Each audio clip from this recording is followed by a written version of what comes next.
কি অবস্থা সবার, আশা করি সবাই ভালো আছেন। ইন্ট্রো দিব না আর, কারণ নতুন ইন্ট্রো ভাবতেছি, ইন্ট্রো ভালো লাগে না, নতুন একটা সুন্দর একটা ইন্ট্রো বানিয়ে দিব। তো এইটাই এখন মেন লাগে, ক্যাম্পাস আসলাম ক্লাস করতে। ক্লাস আর কি করবো, এসব কাহিনী পোলা মানবো, মাইক টাইট দিব, এইসব হাবি যাবি আরো অনেক কিছু।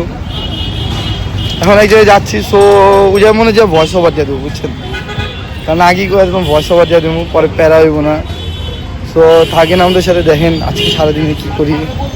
সো দেখতে পাচ্ছিলেন যে আমি আপনাদের মনে দেখাইছিলাম যে আমার লাভবার জোরে ডিম পাচ্ছিল, বাট এই যে দেখেন ওদের, আমার মেন পেয়ারটা দেখাইতেছে, পেয়ার ছিল ঠিক আছে, ওদের ডিম নষ্ট হয়ে গেছে। মাঝখানে একবার বৃষ্টি পড়ছিল, তখন আমি মনে করছিলাম নষ্ট হয়ে গেছে, তারপর রাখছিলাম। তারপর আমি আজকে বাইক করে দেখি 2টা ডিম জমছিল, বাট ওই যে ইয়ার জন্য নষ্ট হয়ে গেছে।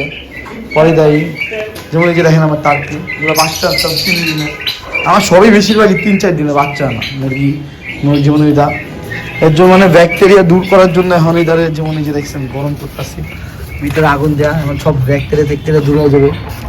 এই যে আগুন জ্বলতেছে, এটা মেন কথা, এই যে আরও দিতেছে, কারণ এগুলো একটা ব্যাকটেরিয়া থাকে, বুঝছেন, পাখিদের সব ব্যাকটেরিয়া থাকে, এই ব্যাকটেরিয়ার জন্য মেন ঝামেলা। এই যে দেখছেন দিতেছি, সব ব্যাকটেরিয়া হয়ে যাবে। তারপর মনে হয় মাস শেষে আবার ইয়া করবো, আবার ব্রিড করবো। আর এই যে কবুতর তো সব জোড়াই আসছে, এগুলো মানে ঈদের পর আবার জোড়াই দিব।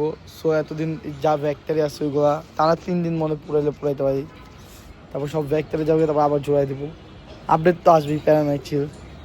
সো থাকেন, আপাতত আপনাদের সাথে কখন পর দেখা হইতেছে, আর আরও অনেক কিছু আছে পরে কমনে থাক, এখন পর্যন্ত বাদ দেন, পরে কথা হচ্ছে আপনাদের। সময় হচ্ছে ইন্ট্রো শেষ করতে বলে গেছে।